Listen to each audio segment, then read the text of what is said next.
Mr. Richards.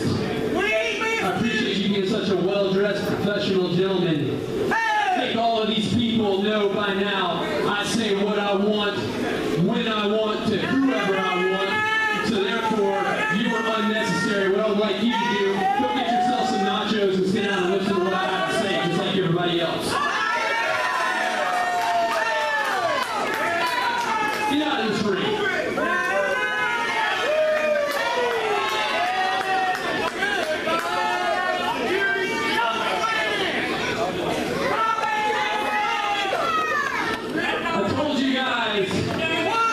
That I had some things to say, some things to get off my chest.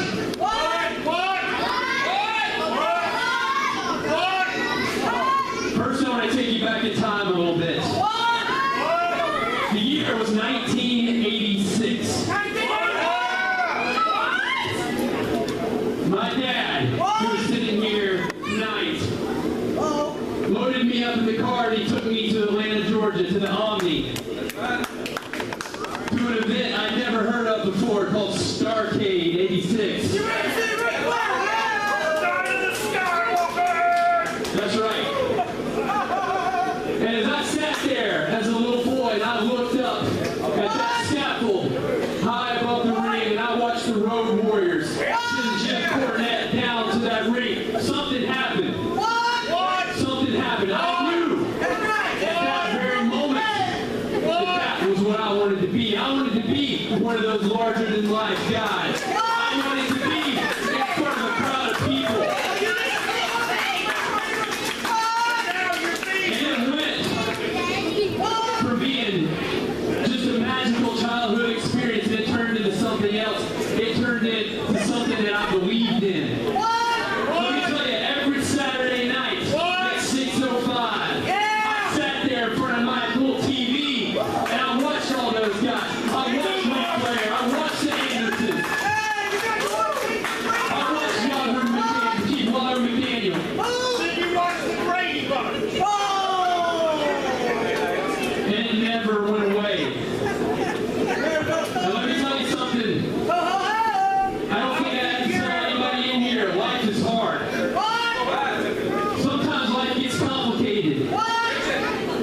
But even through it all, I knew. I held on to that, and I knew that one day I would be the one in that ring entertaining everybody.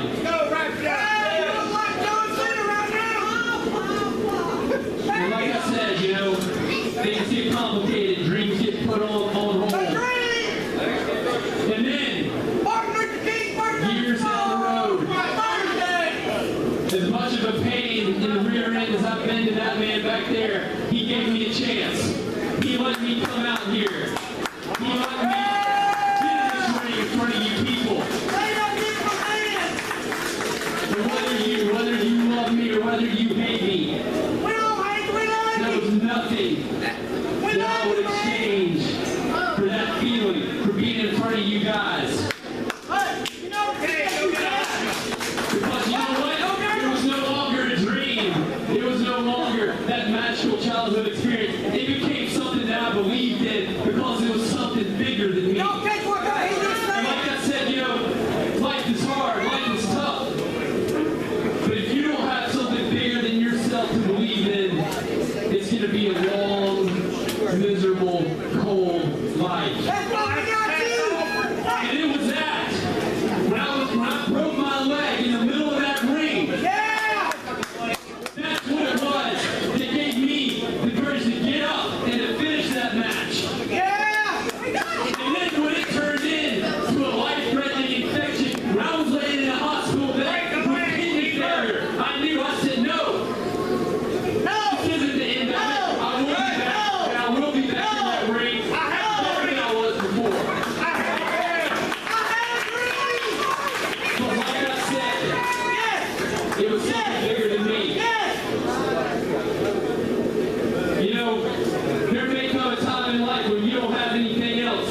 And this is a shoot. There may come a time when everything that you thought was your world and your life packs their bags and walks out the door. But when you've got that to hold on to, when you've got that that's bigger than you know that you're going to be okay.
Francis, There it goes! Shane, Maverick, myself. There goes G-Boy's in the hospital! But, you know, I'm missing something too. Oh!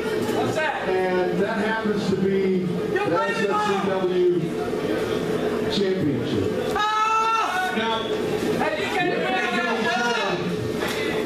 would you people shut up for just 1 second?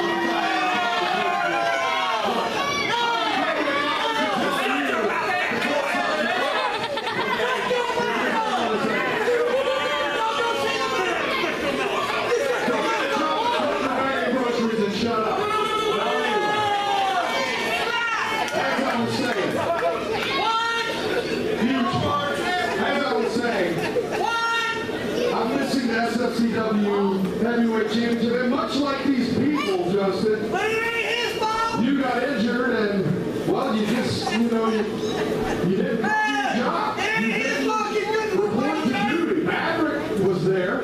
Yeah! Shane was out in Las Vegas with business affairs during that, but I knew that. See, he called me and told me that he wasn't What going he to be called there. you? Maverick, on the other hand, was right by my side, and when Charles and Shoes, Where's Maverick Big going? Charles, yeah, I see you sitting over there, Daddy.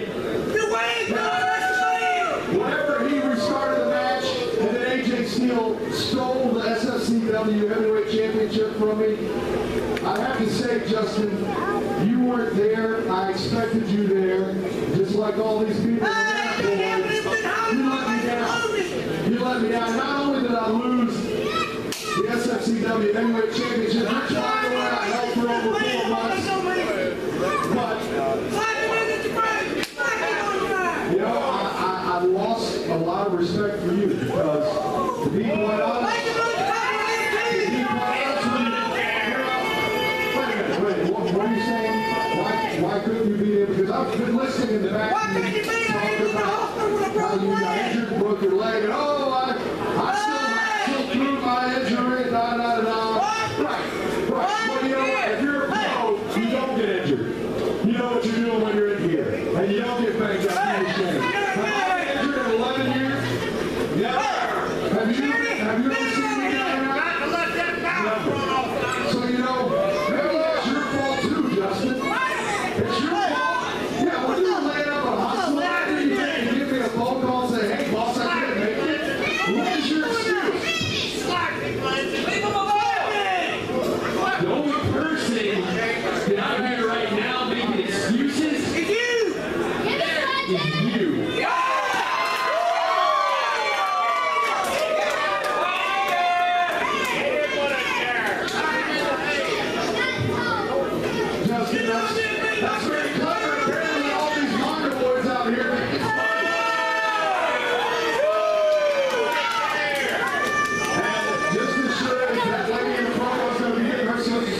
Coursing through my veins. It was you that never picked up the phone. You can't even speak proper English, so I'm not as much out of you.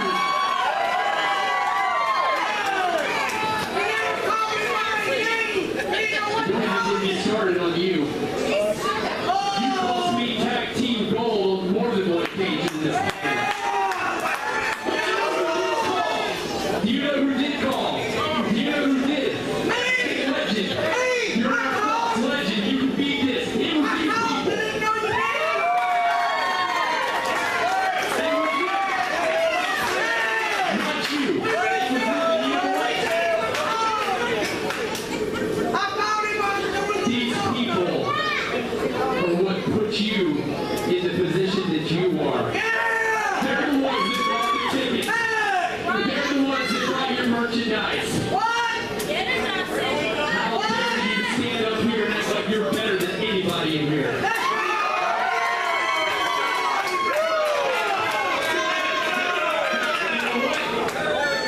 You know what? I think all these people know. You know. It doesn't matter. I don't need a doctor's permission. I don't need a board of directors' permission. Yeah, I may not be able to wrestle, but you know what? You want more than wrestling? I like to fight. For that, but you, what